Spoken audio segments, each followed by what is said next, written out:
नमस्कार. महाराष्ट्राच्या राजकारणात सध्या वेगवेगळे वारे वाहताना दिसत आहेत. त्यात दिल्लीचे वारे आहेत, महाराष्ट्रातले मतलबी वारे आहेत. एकंदरीत या महाराष्ट्राच्या राजकारणात सध्या वाऱ्यावरची वरात आपल्याला दिसते आहे. पण कितीही वारे वाहत असले, किती वादळ आली तरी महाराष्ट्राच्या राजकारणातले ठाकरी वारे जे आहेत ते काही हटत नाहीत आणि ते काही थंड पडत नाहीत. असं एकंदर चित्र आहे. ते कायम आहेत. वादळ येतील, लाटा येतील, पण ठाकरी वाऱ्यांना कधी अंत आपण पाहिला नाही. आज दिल्लीपासून महाराष्ट्रापर्यंत जे राजकारण आहे ते फक्त ठाकरे या नावाभोवतीच इतक्या वर्षानंतर फिरताना दिसत आहे. आणि आता आपण ठाकरी वारे संपवायचीच ह्या अशा पद्धतीच्या वल्गना आणि भाषाही सुरू आहेत. या सगळ्यांवर चर्चा करण्यासाठी आज आपल्याकडे शिवसेनेचे पक्षप्रमुख माननीय उद्धव ठाकरे हे आलेले आहेत. देशाचं राजकारण, महाराष्ट्राचं राजकारण, ठाकरी वारे, ठाकरी ब्रँड हे सध्या जे शब्द सुरू आहेत महाराष्ट्राच्या राजकारणामध्ये इतक्या वर्षानंतर सुद्धा, आपण त्याच्यावर या सगळ्या विषयांवर आज माननीय उद्धव साहेबांशी चर्चा करू. आणि तुम्हाला माहिती आहे की ते अत्यंत मोकळेपणानं प्रत्येक प्रश्नाची उत्तरं देतात, कोणताही प्रश्न टाळत नाहीत. ही त्यांची खासियत आहे. मी माननीय उद्धव साहेबांचं स्वागत करतो. उद्धवजी नमस्कार. जय महाराष्ट्र. उद्धवजी, महाराष्ट्रात आणि देशामध्ये प्रचंड घडामोडी सुरू आहेत. जरी या घडामोडी या दिसत नसल्या तरी जशा भूगर्भात काही हालचाली सुरू असतात किंवा पडद्यामागे काहीतरी नवीन पटकथा लिहिली जात असते, अशा पद्धतीच्या हालचाली या महाराष्ट्रात आणि या राज्याच्या बाहेर सुरू आहेत. आणि आज तुम्ही या पार्श्वभूमीवर किमान 2 वर्षांनी मला असं वाटतं आपण भेटतो आहोत मुलाखतीसाठी आणि मन की बात जे आहे हे आपण व्यक्त करणार आहात. आज तुमच्या मनामध्ये काय भावना आहेत जे महाराष्ट्रात किंवा देशात जे तुम्ही पाहताय, मी तुमच्या मनातली बात काय आहे? तुम्ही मगाशी जो उल्लेख केला वेगवेगळ्या प्रकारचे वारे, होय, आता या वाऱ्यांमध्ये काही गॅसचे फुगे पण आहेत जे काही काळ वर जातात आणि मग गॅस गेलं की खाली पडतात. असे गॅसचे फुगे जे काही तरंगतात सध्या ते म्हणजे काय वारे नाही आहेत. आणि तुम्ही जो ठाकरे वाऱ्यांचा विषय काढला तर ठाकरे हे वारे नाही आहेत. आमची पाळं मुळं ही गेल्या कित्येक पिढ्यांपासून महाराष्ट्राच्या मातीमध्ये रुजलेली आहेत, खोलवर गेलेली आहेत. अगदी जास्त पिढ्यांचा उल्लेख नाही केला तरी माझ्या आजोबांपासून, त्यांच्यानंतर शिवसेना प्रमुख मी आहे, आदित्य आहे, आता सोबत राज आलेला आहे. सर्वदा ठाकरे म्हणजे एक संघर्ष. आणि हा संघर्ष मतलबी वाऱ्यांसाठी नाही तर समाजाच्या हितासाठी आम्ही करत आलोत. त्याच्यामुळे आम्ही सत्तेत किती काळ राहिलो यापेक्षा सत्तेच्या विरोधात म्हणण्यापेक्षा जे काही अनिष्ट आहे त्याच्या विरोधात आम्ही संघर्ष करत आलो. आणि म्हणूनच हा जो काही ठाकरे ब्रँड म्हणा हा आम्ही नाही बनवलेला, हा लोकांनी स्वीकारलेला आहे. कारण त्यांना माहिती आहे की ठाकरे हे प्रामाणिक आहेत, स्वार्थी नाहीत, आपल्यासाठी लढणार आहेत, आपल्या व्यथा आणि ज्या काही वेदना आहेत त्यांना वाचा फोडणार आहेत, अगदी निर्भीडपणे वाचा फोडणार आहेत. म्हणून आज महाराष्ट्रातली जनता इतके वर्ष ही आमच्या सोबत राहिलेली आहे. पण हा जो ब्रँड आपण म्हणतोय ठाकरे ब्रँड हा शब्द फार इंटरेस्टिंग आहे. जगामध्ये अनेक मोठे मोठे ब्रँड व्यवसायात, व्यापारात, उत्पादनात येतात आणि मग ते ब्रँड एकमेकांना संपवण्यासाठी संघर्ष करतात.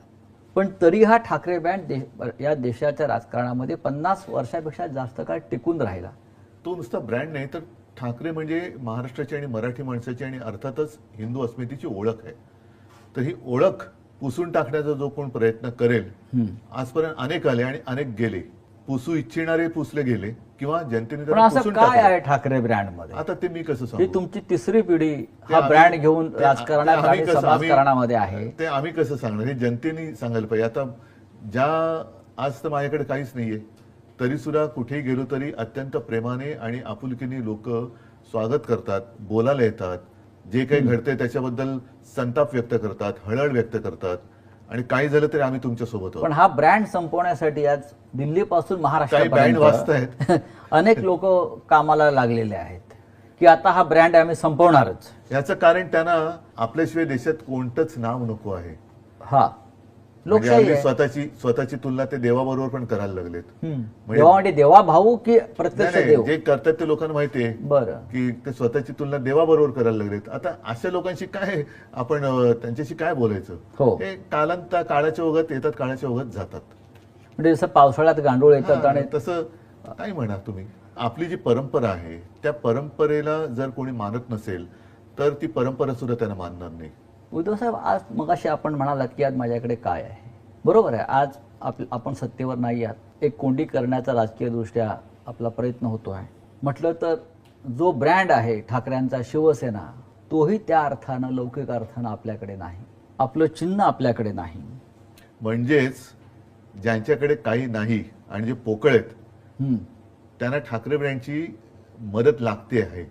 हेच ठाकरे ब्रँडचं वैशिष्ट्य आहे. होय. कारण स्वतः पोकळ आहेत, काहीच नाही त्यांच्याकडे, काही निर्माण कधीच केलेलं नाही. त्यांच्याकडनं कधीही कोणताही आदर्श कोणत्याही क्षेत्रात उभा केला गेलाच नाही. भले 100 वर्ष झाली असतील त्यांना किंवा आणखीन काही वर्ष झाली असतील, पण तुम्ही जनतेला किंवा राज्याला दिलं काय, समाजाला दिलं काय? तर काहीच नाही.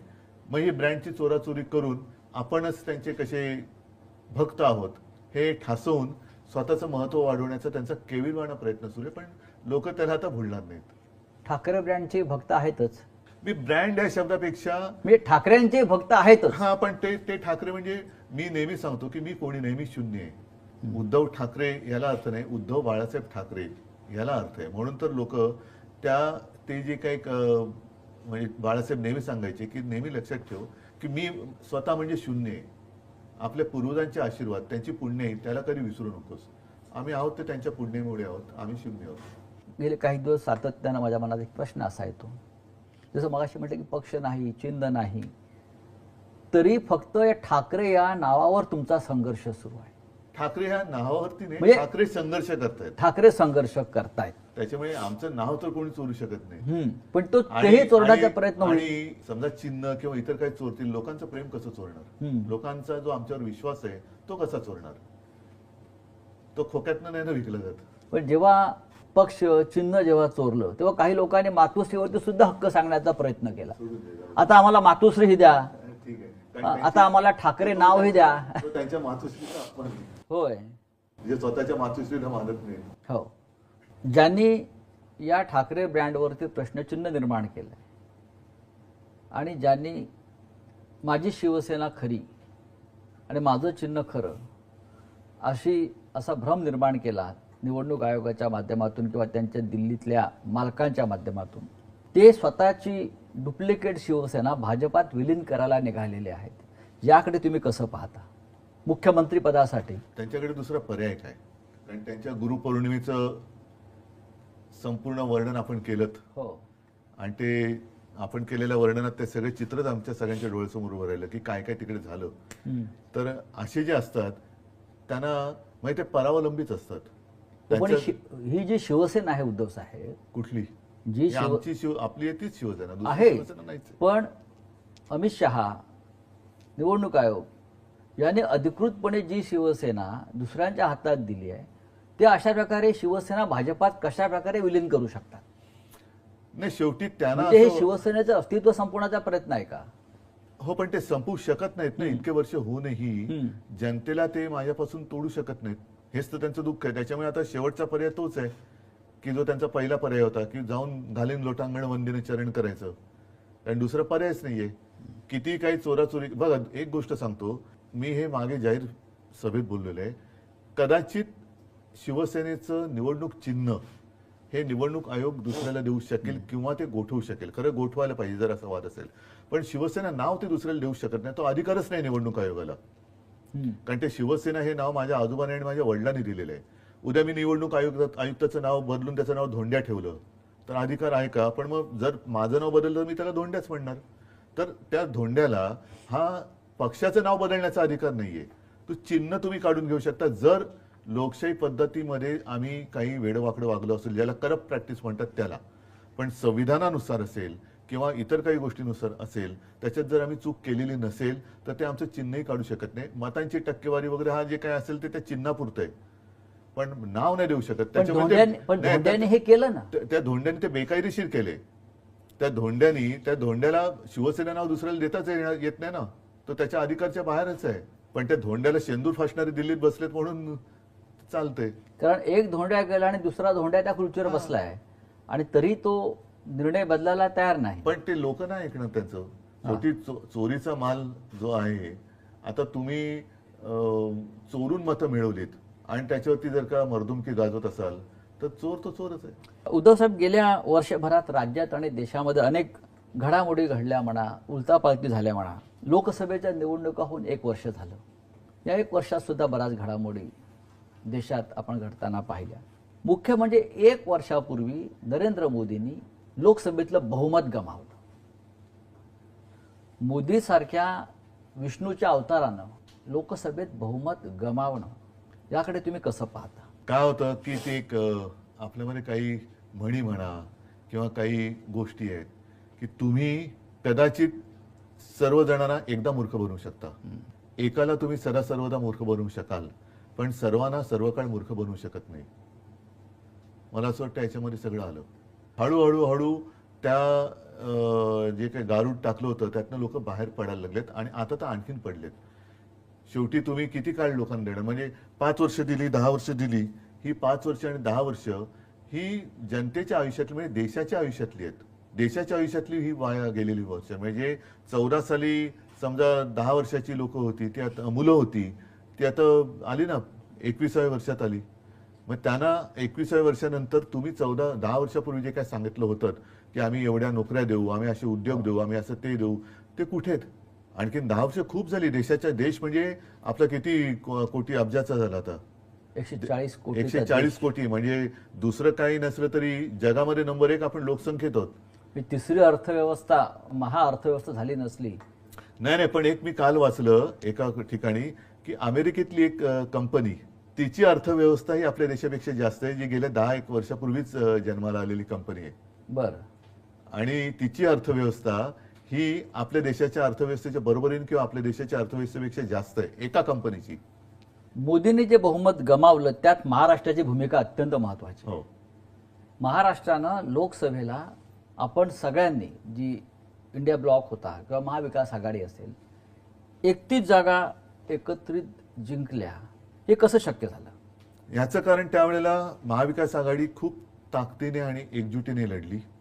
बूथ लेवलवरचा कार्यकर्ता सुद्धा अत्यंत जागरूक होता आणि ज्या काही गोष्टी ह्या त्यांच्याकडनं अब की बार 400 पार हे संविधान बदलण्यासाठी होतं, हे लोकांना कळलं. म्हणजे आम्ही पटवून देण्यात यशस्वी झालो म्हणण्यापेक्षा आपली लोक एवढी काही मूर्ख नाही आहेत की त्यांना या गोष्टी कळत नाहीत. जनतेने हे ओळखलं आणि त्यांनी हे नको म्हणून मतदान केलं. म्हणजे लोकांना कळलं नाही. जे मी तुम्हाला सांगितलं की तुम्ही आतापर्यंत बोलत आलात, नुसतंच बोलताय, करताय काय? आणि ह्या सरकारचं म्हणा किंवा अगदी नाव घेऊन बोलायचं भाजपाचं जे एक धोरण आहे की सर्वसामान्य जनतेला नेहमी चिंताग्रस्त ठेवायचं, एक तणावग्रस्त ठेवायचं आणि त्या तणावग्रस्तामध्ये जाऊ दे ना बाबा, भानगड नको, यांना देऊन मोकळं हो. ती परिस्थिती सतत निर्माण करून ठेवायची. अस्थिरता, देशात अस्थिरता ठेवायची. मग ती जातीपातीत असेल, समाजात असेल, आर्थिक असेल, इतर काही असेल, आणि त्या अस्थिरतेचा दुरुपयोग करून त्यांच्या डोक्यावरती राज्य करायचं, ही यांची नीती आहे. आणि त्याच्यामध्ये परत तोडाफोडा आणि राज्य करा, ही इंग्रजांची नीती अवलंबायची. म्हणजे फोडा झोडा आणि राज्य करा. हा, आता तोडा फोडा जोडा आणि म्हणजे स्वतःच बोलायचं बटेंगे तो काटेंगे आणि बटवारा तुम्हीच करताय. अशा प्रकारच्या प्रचारानं जे तुम्ही लोकसभेला गमावलं ते विधानसभेला गमावलं. फक्त 6 महिन्यामध्ये हे कसं घडलं याचं तुम्ही बघा, याच्यामध्ये सांगतो, सगळ्या गोष्टीवरती आपण आपले हात वर करण्यात काही अर्थ नाहीये. काही गोष्टी जबाबदाऱ्या आहेत, स्वीकारल्या पाहिजे. ईव्हीएमचा घोटाळा ह्याच्यावरती खूप मोठी चर्चा सुरू आहे. मतदार यादींबद्दल त्याच्याबद्दल चर्चा सुरू आहेत. बोगस मतदार त्याच्याबद्दल चर्चा सुरू आहे. मतदार कसे वाढले हे आता लोकांसमोर आलेले आहे. म्हणजे ही एक गोष्ट नाही, पण त्याचबरोबरीने काही ज्या त्यांनी योजना जाहीर केल्या, जी आता फसगत झाली, लाडकी बहीण असेल, आणखीन काही असेल. महत्वाचा मुद्दा काय की निवडणूक जेवढी मोठी असते त्यावेळेला वाद हे थोडे मी म्हणेन कमी असते. निवडणूक छोटी होत जाते. छोटी कोणत्या अर्थाने मी म्हणतोय, मतदारसंघाच्या ह्याने बोलतोय. तशी कोणतीच निवडणूक छोटी किंवा मोठी नसते. मतदारसंघ छोटा होत जातो तसं त्याच्यामध्ये स्पर्धा ही वाढत जाते. आणि लोकसभेच्या वेळेला महाविकास आघाडीमध्ये बघा 1, 2, 3 पक्ष एकत्र आल्यानंतर थोडी खेचाखेच होते. ही शिवसेना आणि भारतीय जनता पक्षात सुद्धा होत होती. आता महाविकास आघाडीमध्ये आम्ही महाविकास आघाडी म्हणून पहिल्या प्रथम निवडणूक लढलो होती लोकसभा. त्याच्यामुळे ठीक आहे, आम्ही म्हणजे शिवसेनेने सुद्धा काही वेळेला 4-4 वेळा 5-5 वेळा जिंकलेले मतदारसंघ आपल्याला जिंकायचं आहे म्हणून सोडून दिले. विधानसभेच्या वेळेला काय झालं, शेवटच्या दिवसापर्यंत खेचाखेच चालू राहिली. हा मतदारसंघ तुला, हा मतदारसंघ मला, हा तुला, हा मला, हा तुला, हे तुतुमयमय हे शेवटच्या क्षणापर्यंत झालं. त्याचा दुष्परिणाम हा साहजिकच जनतेमध्ये असं झालं, अरे हे आत्ताच जर काही खेचाखेची असेल तर नंतर काय होणार. आणखीन एक महत्वाचा विषय असा झाला की लोकसभेच्या वेळेला मी प्रचार सुरू केला होता साधारणतः फेब्रुवारीत. तेव्हा काय होतं, माझ्यासमोर उमेदवार होते माझे, पण निशाणी नव्हती. विधानसभेच्या काय वेळेला काय झालं, निशाणी होती पण जागा कोणत्या, आणि मी त्याच्यानंतर जागा मिळाल्यानंतर उमेदवारी कोणाला देणार हे निश्चित नव्हतं. तर ही जी काय तुतुमैमे झाली ही स्वीकारली पाहिजे. आपल्याकडनं झालेली मोठी चूक होती आणि ती जर का चूक परत करायची असेल तर मग त्या गोष्टीला एकत्र येण्याला काही अर्थ राहत नाही. म्हणजे समन्वयाचा अभाव होता. समन्वयाच्या अभावापेक्षा लोकसभेचं यश हे नाही म्हटलं तरी सगळ्यांच्या डोक्यात गेलं. लोकसभेच्या वेळेला महाविकास आघाडी आणि सगळे नेत्यांपासून कार्यकर्त्यांपर्यंत, अरे ठीक आहे तू आपल्याला जिंकायचंय, हे आपलेपण होता. विधानसभेला नाही मला जिंकायचंय, हा आपल्यातून मीपणा जेव्हा आला तेव्हा पराभव आला. आणि त्याचबरोबर या तांत्रिक बाबी ज्या होत्या, मग त्याच्यामध्ये योजनांचं एक त्यांनी ज्या काही गोष्टी जाहीर केल्या, त्यानंतर म्हणजे शेतकऱ्यांची कर्जमुक्ती कुठे करतायत, योग्य वेळी करू. मीच एक मुख्यमंत्री असा होतो की ज्यांनी कोणी न मागता, माझं मुख्यमंत्री म्हणून नागपूरमध्ये एकच अधिवेशन झालं पहिलं, आणि तेव्हा आम्ही फक्त 7 मंत्री होतो माझ्यासह. मी कोणी न मागता 2 लाखापर्यंत पीक कर्ज शेतकऱ्याचं मी त्याला मुक्त केलं होतं. त्याच्यानंतर जो नियमित कर्ज परतफेड करत होता किंवा करतो त्याला 50,000 रुपये प्रोत्साहनपर राशी, जी दुर्दैवाने करोनामुळे त्यावेळेला मी देऊ शकलो नाही, सुरुवात केली आणि सरकार पाडलं. पण आपण इतकी उत्तम कामं तुमच्या मुख्यमंत्रीपदाच्या कार्यकाळात केलीत. कर्जमाफी असेल, शिवभोजन थाळी असेल, गरिबांसाठी मुंबईमध्ये 500 स्क्वेअर फुटापर्यंत मालमत्ता कर रद्द केलेला आहे. आपण करोनाच्या काळातलं जगातलं उत्तम काम आपण करून दाखवलं. पण हे सगळं काम लोकांपर्यंत पोहोचवण्यात आपल्याला अपयश आलं. नक्कीच आलं. आज जे ढोल वाजवले जात आहेत न केलेल्या कामाचे, आणि तुम्ही केलेल्या कामाची साधी पिपाणी वाजवली नाही. नक्कीच हे पूर्णपणे मला मान्य आहे. याचं कारण असं की लोकसभा आणि विधानसभेमध्ये, लोकसभेत शेवटी देशाचा विचार करून संविधान बदलणार हा एक मुद्दा होताच, त्याच्यामुळे निवडणूक त्याच्यावर फोकस झाली. विधानसभेच्या वेळेला साहजिकच आहे राज्यावरती ती फोकस व्हायला पाहिजे होती, तेवढी झाली नाही. राज्यात विधानसभेच्या निवडणुकीत अत्यंत प्रतिकूल काळामध्ये आपण सरकार यशस्वीपणाने चालवून दाखवलं. करोनासारखं भयानक संकट, जे मी कोणाला कमी लेखत नाही, पण तेव्हा हे सगळे चॅनलमधनं आणि मीडियातनं आलेले फोटो आहेत की गंगेमध्ये कशी प्रेतं वाहत होती, गुजरातमध्ये कशा सार्वजनिक चिता पेटलेल्या होत्या. या सगळ्या याच्यामध्ये महाराष्ट्रामध्ये जनतेच्या आणि प्रशासनाच्या सहकार्यामुळे अशी गंभीर परिस्थिती उद्भवू दिली नाही आपण. म्हणजे प्रत्येकाला उपचार तर आपण देत होतो, पण करोना या व्हायरसला अजूनही उपचार नाही सापडलेला, तो भाग वेगळा. पण ही गोष्ट की अरे आम्ही प्रतिकूल काळात सरकार चालून दाखवू शकलोय. म्हणजे एक तर काय होतं की शिवसेना, काँग्रेस आणि राष्ट्रवादी हे महाविकास आघाडी होईपर्यंत एकमेकांचे कट्टर राजकीय विरोधक होते. आम्ही एकत्र आलो तेच सरकार स्थापन करायला. म्हणजे नेहमी काय होतं की आधी आघाडी होते, आधी युती होते, निवडणूक लढवली जाते, त्याच्यानंतर बहुमत मिळालं तर सरकार स्थापन केलं जातं. आमचा उलटा प्रवास झाला. आम्ही आधी सरकार स्थापन केलं आणि मग निवडणुकीला सामोरे गेलो. त्याच्यामुळे आम्ही एकत्र येऊन चांगल्या पद्धतीने सरकार उत्तम चालवलंय ना. तेच ना, एक आदर्श सरकार आपण तेच मी सांगतोय की आम्ही एकत्र येऊन अत्यंत प्रतिकूल काळात, हा शब्द फार महत्वाचा आहे. रेग्युलर याच्यामध्ये ठीक आहे, बाकीच्या याच्यामध्ये सरकार चालवणं हे सुद्धा एक आदर्शपणाने चालवणं हे कठीण काम आहे. पण प्रतिकूल काळात म्हणजे कशाचाही ना केंद्र सरकारचा तसा म्हणावा तसा पाठिंबा होता, ना अर्थव्यवस्थेचं गाडं रुळावरती होतं. त्या काळामध्ये अर्थव्यवस्था जी कोणी सांभाळली असेल ते आपल्या शेतकऱ्यांनी सांभाळली. तर ते आम्ही लोकांसमोर सांगू शकलो नाही का, तुम्ही किती देताय, एवढे आम्ही एवढे देतो, तुम्ही 2100 देताय आम्ही 2500 देतो, 3000 देतो, तुम्ही हे करता आम्ही हे करतो. म्हणजे ती एक विचित्र चढाओढ झाली. आणि त्याच्यात आपण केलेली चांगली कामं ही जनतेसमोर सांगू शकलो नाही हे लोक प्रांजळपणाने मान्यच करायला वाहून पाहिजे. गेले असं वाटत नाही का? लोकांपेक्षा या मी म्हणेन पैशाच्या पावसामध्ये पैशाचा पाऊस तर आपला पडलाच. मतदार काही म्हणजे अंशी हे सत्य उद्धव असेल. ठाकरे यांच्या कामाची वाहवा आजही लोक करतात, नाही नाही, मी तेच तेव्हाही सांगतो ना. करत होते. नाही, पैशाचा पाऊस पडला आणि त्याच्यात बरीच लोक वाहून गेले, आजही लोक मान्य करतायत. हा प्रत्यक्ष मी काय बघायला गेलो नाही, परंतु हे आपल्याकडनं जी काय उणीव राहिली ती उणीव मी होय. नक्की स्वीकारली पाहिजे. ती म्हणजे आपण केलेली कामं लोकांना सांगू शकलो नाही. आपण शेतकऱ्यांची कर्जमुक्ती केली, शिवभोजन सुरू केलं, शेतकऱ्यांना हमीभाव दिला होता, बऱ्याच काही काही गोष्टी केल्या, बऱ्याच गोष्टी केल्या. लॉ अँड ऑर्डर मेंटेन होती. अगदी त्यावेळेला पहिल्याच्या ते सीए आणि एनआरसीचं भानगड करून ठेवली होती केंद्राने, त्याच्यात आपण लॉ अँड ऑर्डर मेंटेन केली. बरं, मुख्यमंत्री म्हणून करोनासारख्या संकटात मी ह्यांच्यासारखं बटेंगे तो कटेंगे नाही केलं. मी सगळ्यांना समानतेने वागवलं आणि सगळ्यांना मी सांभाळण्याचा प्रयत्न केला.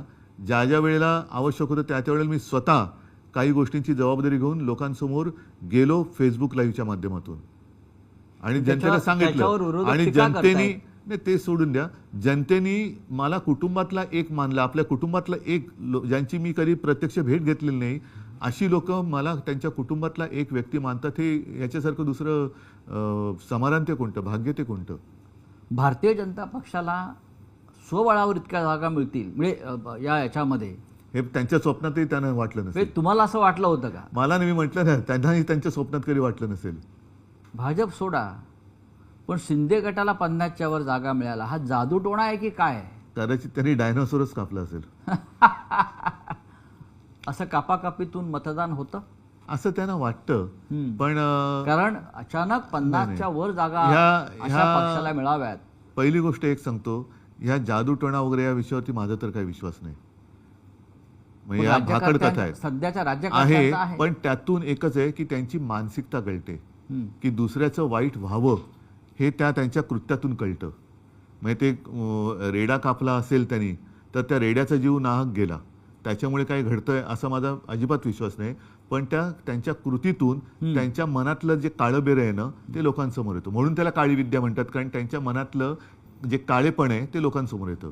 पण माझा या भाकड कथेवरती विश्वास नाही.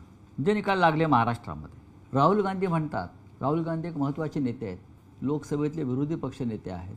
ते अनेकदा एखाद्या विषयामध्ये चांगला अभ्यास करून बोलतात आणि पुराव्यासह बोलतात. राहुल गांधींना महाराष्ट्रातल्या विधानसभेचे निकाल हे संशयास्पद वाटत आहेत आणि त्याच्यावर ते देशात आणि देशाबाहेरसुद्धा महाराष्ट्राच्या निकालावर बोलतात की हे संशयास्पद निकाल आहे. एक गोष्ट लक्षात घेण्यासारखी आहे हां की महाराष्ट्र विधानसभेचे निकाल लागल्यानंतर एवढं बहुमत मिळालं, 5वी. हो, जल्लोष कुठे झाला? अख्खा महाराष्ट्र आनंदाने न्हावून निघायला पाहिजे होता, तो अवाक्ता झाला होता. अजूनही लोकांना, म्हणजे लोक मला अजूनही सांगतात की साहेब, ग्रामीण भागातले लोक की साहेब आम्ही ठरून तुम्हाला मतदान केलं तरी आमच्या गावामध्ये एवढीच मतं ही मिळूच शकत नाही तुम्हाला, आम्ही सगळ्यांनी ठरवून मतदान केलं होतं. पण काय करणं, म्हणजे एक एक पुरावेच्या पुरावे नष्ट केले जातात, मानले जात नाहीत. मुळामध्ये काय झाले, EVM हा जो विषय आहे तो हॅक होतो नाही होत हा एक भाग वेगळा झाला. पण लोकशाही म्हणजे काय? लोकशाहीमध्ये जर RTIमध्ये मी तुमची माहिती काढू शकतो तर मला माझी पूर्ण माहिती मिळाली पाहिजे ना. होय. पूर्वी जे बॅलेट पेपर होते त्याच्यात मी मतदान कोणाला केलंय, माझं मत कुठे जातंय हे शेवटपर्यंत मला कळत होतं. म्हणजे मी ती बॅलेट पेपरवरती मी मतदान केले, आपणही केलं असणार. उमेदवाराचं नाव यायचं, समोर निशाणी यायची आणि त्या निशाणीवर शिक्का मारल्यावरती तो फोल्ड असा व्हायचा की समजा जर का ती शाई ओली असेल आणि उमटली तर ती उमेदवाराच्या नावावरती, त्याच उमेदवाराच्या नावावरती उमटू शकेल. आणि मला कळायचं की माझं मतदान, मी समजा संजय राऊत तर संजय राऊतनं मतदान केलेलं आहे. आता काय होतंय, मी बटन दाबतो, मशालीचा दिवा पेटतोय, आवाज येतोय, आतमध्ये रिसीट दिसते. आता त्या रिसीटबद्दल सुद्धा लोकांचं म्हणणं आहे की अनेकदा ती पडते नाही पडत, हा भाग वेगळा. पण ती रिसीट खाली पडते, माझं वेगळी आणखीन तिसऱ्या ठिकाणी रजिस्टर होते, ते कुठे होते मला कळत नाहीये. दिवा पेटतोय, आवाज येतोय, रिसीट दिसते ती, पण आत मत जे मोजलं जातं ती रिसीट नाही मोजली जाते. जर का त्याच्यावरती ऑब्जेक्शन घेतलं तर ज्याला आपण सिम्बॉलिक म्हणतो, अशा काही मोजक्या रिसीट मोजल्या जातात, पण अन्यथा त्या मोजल्या जात नाहीत.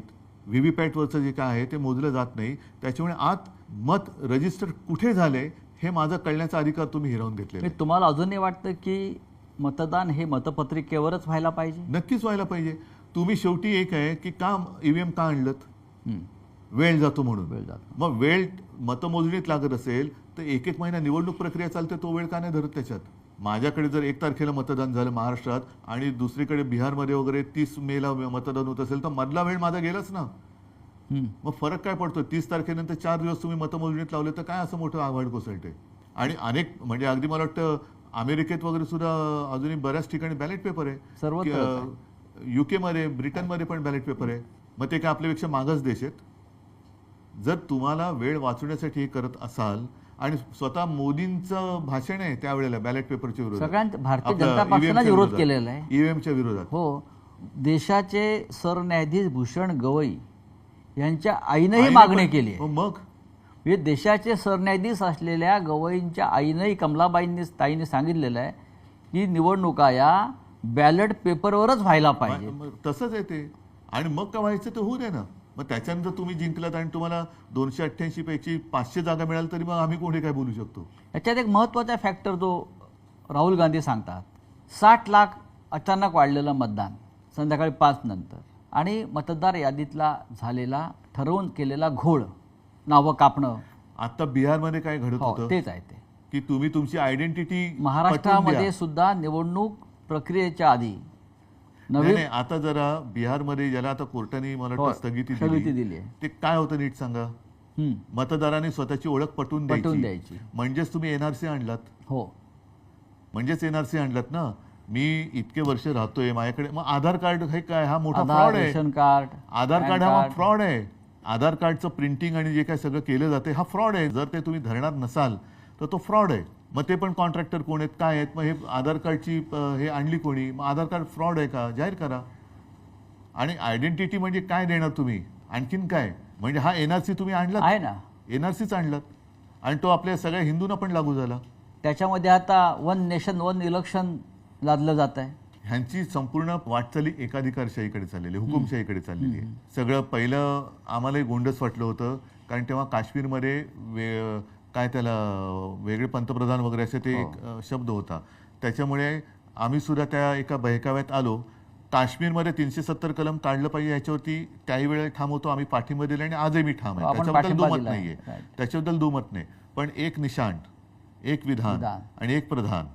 आता 1 नेशन 1 इलेक्शन, मग त्याच्यानंतर 1 नेशन 1 लँग्वेज पण करतील. मग त्याच्यानंतर म्हणजे सगळं काही. बरं, नड्डा बोललेत की देशात एकच पक्ष राहणार, म्हणजे 1 पार्टी, ही एकाधिकारशाही चाललेली आहे. 1 पार्टी 1 इलेक्शन, 1 पार्टी मग नो इलेक्शन होईल. No election. उद्धव साहेब, देशाच्या राजकारणात किंवा आपण महाराष्ट्र बघू, सत्ता आणि पैशाचा अतिरेकी वापर म्हणजे ज्याला टेररिझम सुरू आहे, सत्ता आणि पैशाचा. आणि त्या टेररिझममुळे ज्यांना तुम्ही घडवलं, ज्यांना तुम्ही निवडून आणलं, ज्यांना तुम्ही प्रतिष्ठा आम्ही घडवायचं काम केलं, बिघडवण्याचं काम कोणी केलं ते? होय. आधी आमदार खासदार यांना फोडण्याचा प्रयत्न झाला, काँग्रेसचे असतील, राष्ट्रवादी काँग्रेसचे असतील, तुमचे असतील, देशातल्या इतर पक्षाचे असतील. आणि आता पुन्हा एकदा. पण मी काय म्हणतो, मग तुम्ही निवडणुकीचा घाट म्हणजे कशासाठी प्रचार करताय? असंच जर करायचं असेल तर सरळ निवडून आलेले फोडून राज्य स्थापन करा ना, प्रचाराला जाऊच नका. हे सगळं पाहिल्यावर तुम्हाला तुमची लोक जेव्हा निघून जात आहेत, कालपर्यंत माझ्याबरोबर होता, माझ्या बैठकीला होता, कालपर्यंत माझा जय जयकार करत होता, शिवसेना जिंदाबाद म्हणत होता, बाळासाहेब ठाकरे जिंदाबाद म्हणत होता, उद्धव ठाकरे जिंदाबाद म्हणत होता, ते 24 तासात त्यांचं मतपरिवर्तन होतं आणि ते निघून जातात, बळी पडतात मोहाला. हे पाहिल्यावर तुम्हाला राजकारणाचा उबग येतो का? राजकारणाचा उबग, हे जे काय चाललंय या परिस्थितीचा, राजकारणाचा येण्यापेक्षा राजकारण्यांचा येतो. कारण हे राजकारण नाही, हे राजकारण नाही मी म्हणू शकत. हे जसं बाळासाहेब म्हणायचे की गजकरण आहे, ही सत्तेची खाज आहे ना एवढी सुटते की जेवढं खाजवाल तेवढं कमी. त्याच्यामुळे हे राजकारण नाही, हे गजकरण आहे. आणि त्यांना सत्ता मिळाली ना, केंद्रात मिळाली, राज्यात मिळाली, तरी तुम्ही अगदी तुमच्या सोसायटीची सुद्धा निवडणूक असली तरी माझाच माणूस पाहिजे, दूध संघ असलं तरी माझाच पाहिजे, अमुक सुद्धा माझंच पाहिजे. हे गजकरण आहे. तुम्ही जे त्यानं झाले सत्तेचं गजकरण म्हणा पाहिजे, ते राजकारण नाहीये. तुम्ही कॅमेरा हातात घेऊन जंगलात जाता आणि प्राण्यांचे फोटो काढता. हल्ली नाही जात. ज्यांना आपण जंगली जनावर म्हणतो, हिंस्त्र आणि जंगली याच्यात फरक आहे.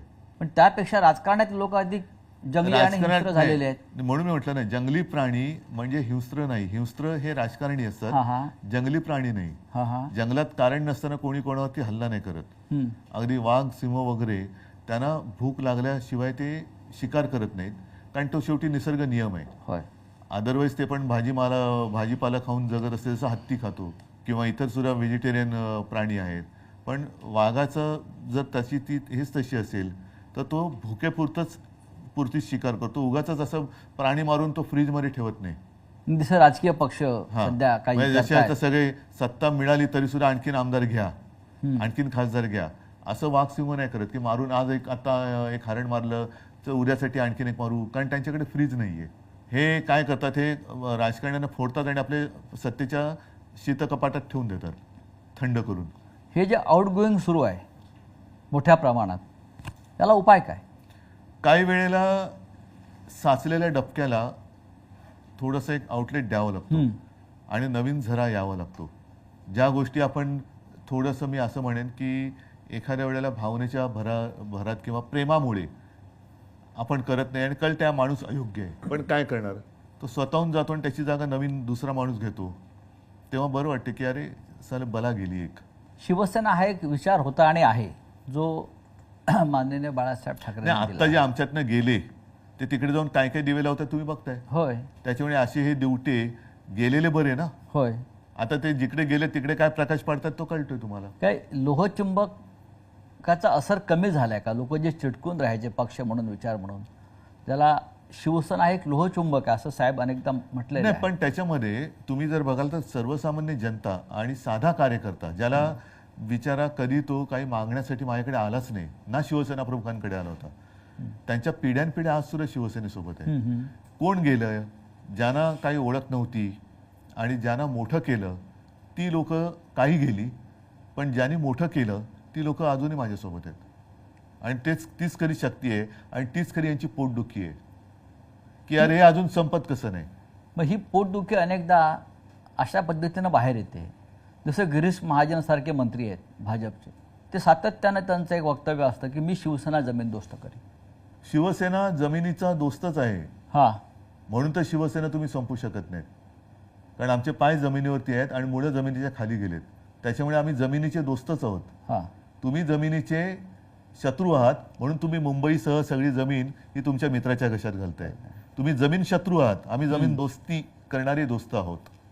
मिंदे म्हणतात दाढीवाले, मी फक्त अर्ध्या दाढीवरून हात फिरवला, तेवढे राहिले नशीब समजा. पूर्ण दाढीवरून हात फिरवला तर काय होईल, कोणा त्यांचं असं ते म्हणतात. म्हणजे आपल्याला आव्हान आहे त्यांचं. जाऊ द्या. आणि बघा, अर्धा दाढीत इतकी ताकद कोणी निर्माण केली आहे? नाही, मुळामध्ये आता त्यांनी जास्त बोलू नये, आणि लोक त्यांची बिनपाण्याने करतील. राहिल्या अर्धी ती पण काढतील. उद्धवजी, महाराष्ट्रामध्ये अनेक प्रश्न आहेत आणि त्याच्यात हे दाढीचं काय नाही उपयोग करत. हो, प्रश्नांचा डोंगर उभा आहे. आपण स्वतः आजही माजी मुख्यमंत्री आहात, हे राज्य आपण सांभाळलेलं आहे. आपण सभागृहात सुद्धा जाता आजही, पण हल्ली मी बोलत नाही सभागृहात जास्त. आपण का बोलत नाही हा अनेकांना प्रश्न पडला. कारण बोलून काय उपयोग नाही. आपण सभागृहाचे एक सन्माननीय सदस्य आहात, बोलून काय होत नाही. लोकप्रतिनिधी म्हणून आपण अजूनही काम करताय. बरोबर आहे. आणि काल सुद्धा मी निघाल्यावरती मला विचारलं, अरे आम्हाला वाटलं तुम्ही बोलणार. म्हटलं बोलून उपयोग काय. कारण कालचं सुद्धा जे एक बिल आणलं जनसुरक्षा, त्याच्यावरती चर्चा झाल्यानंतर त्यातनं काही घेतलं का, तुम्ही घेणार आहात का, घेण्याची तयारी आहे का, तर मी बोलतो. कारण सर्व काही तुम्ही शेवटी 5वी बहुमताच्या आधारावरती रेटूनच नेणार असाल तर बोलून तरी काय उपयोग आहे. मग मी बाहेर बोलतो ते चांगलं आहे ना. तुम्हाला हे जे ज्या बिलाचा आपण उल्लेख केला, जनसुरक्षा बिल, या बिलाचे तुम्हाला काय धोके वाटतात? कारण सरकारचं म्हणणं आहे की आम्ही हे जनतेच्या, राज्याच्या, राष्ट्राच्या सुरक्षेसाठी आणलेलं हे विधेयक आहे. बरं, हे बिल जर का आणलं, म्हणजे आता त्यांनी काल मंजूर केलं, बघू पुढे काय होते. महिलांवरचे अत्याचार थांबणार आहेत का? चोऱ्या माऱ्या, खून, दरोडे थांबणार आहेत का? लूटमार जी चालू आहे ती थांबणार आहे का? अगदी मध्ये आलो तर समृद्धी महामार्गावरती लूटमार चालले, इकडे लूटमार चालले. तसं नाही आहे हे. मी बिल वाचलं आणि काल मी बोललो, त्याची सुरुवात फक्त त्यांनी सांगितले कडव्या डाव्या विचारसरणीची. आता कडवा डावा म्हणजे काय? मुळामध्ये डावी विचारसरणी म्हणजे काय, उजवी विचारसरणी म्हणजे काय? आपल्याकडे काय झालेलं आहे की सर्वसाधारणतः डावी विचारसरणी म्हणजे त्याच्यात जर आपण वाचलं तर सामाजिक न्याय, व्यक्ती स्वातंत्र्य, भाषण स्वातंत्र्य, समानता ह्या गोष्टी त्याच्यात उल्लेखलेल्या आहेत. उजव्या विचारसरणीमध्ये धर्माधिष्ठितता, त्याच्यानंतर भांडवलशाही, म्हणजे डाव्या विचारसरणीत काही गोष्टी चांगल्या आहेत, उजव्यामध्ये काही वाईट आहेत. आता आपण वाईट सोडून द्यायला पाहिजे आणि चांगलं घ्यायला पाहिजे. तुम्ही कडवी डावी मग कडवी उजवी नाही आहे का?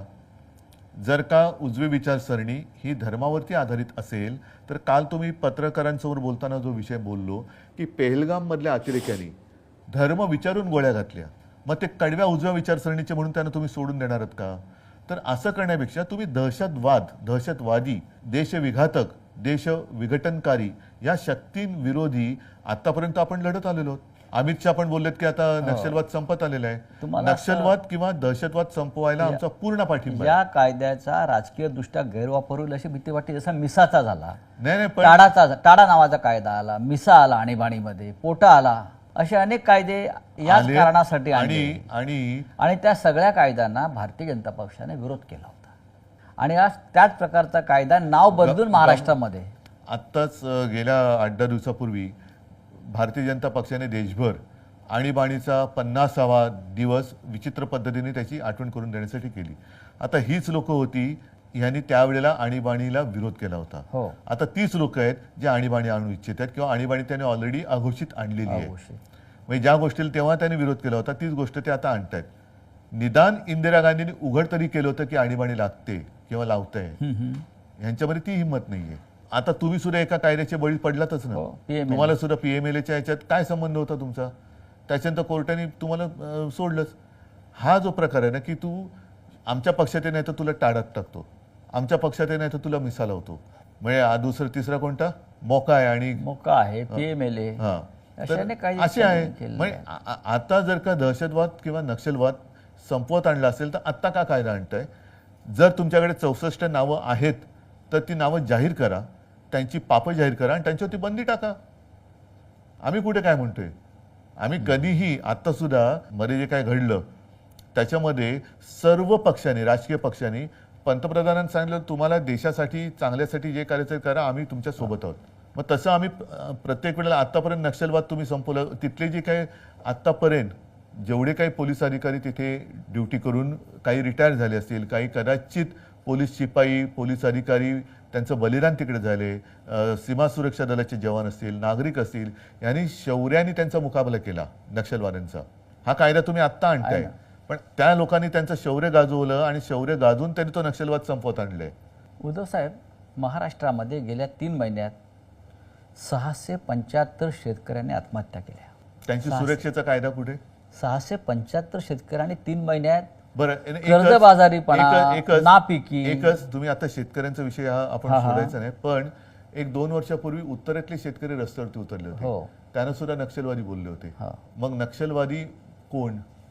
तुम्ही शेतकरी जो त्याच्या न्याय हक्कासाठी रस्त्यावरती उतरला तो अतिरेकी. त्यांचं म्हणणं होतं की त्या आंदोलनामध्ये दहशतवादी घुसलेले. मग कुठे आहेत? आता सुद्धा वारीमध्ये अर्बन नक्षल घुसले, तशी कोणीतरी एक अशी आवई म्हणजे भीती निर्माण केली जाते. म्हणजे तुम्हाला हिंदूंचे सण सुद्धा मारायचे आहेत की वारीमध्ये नक्षलवादी घुसलेत म्हणजे वारीमध्ये जाऊ नका.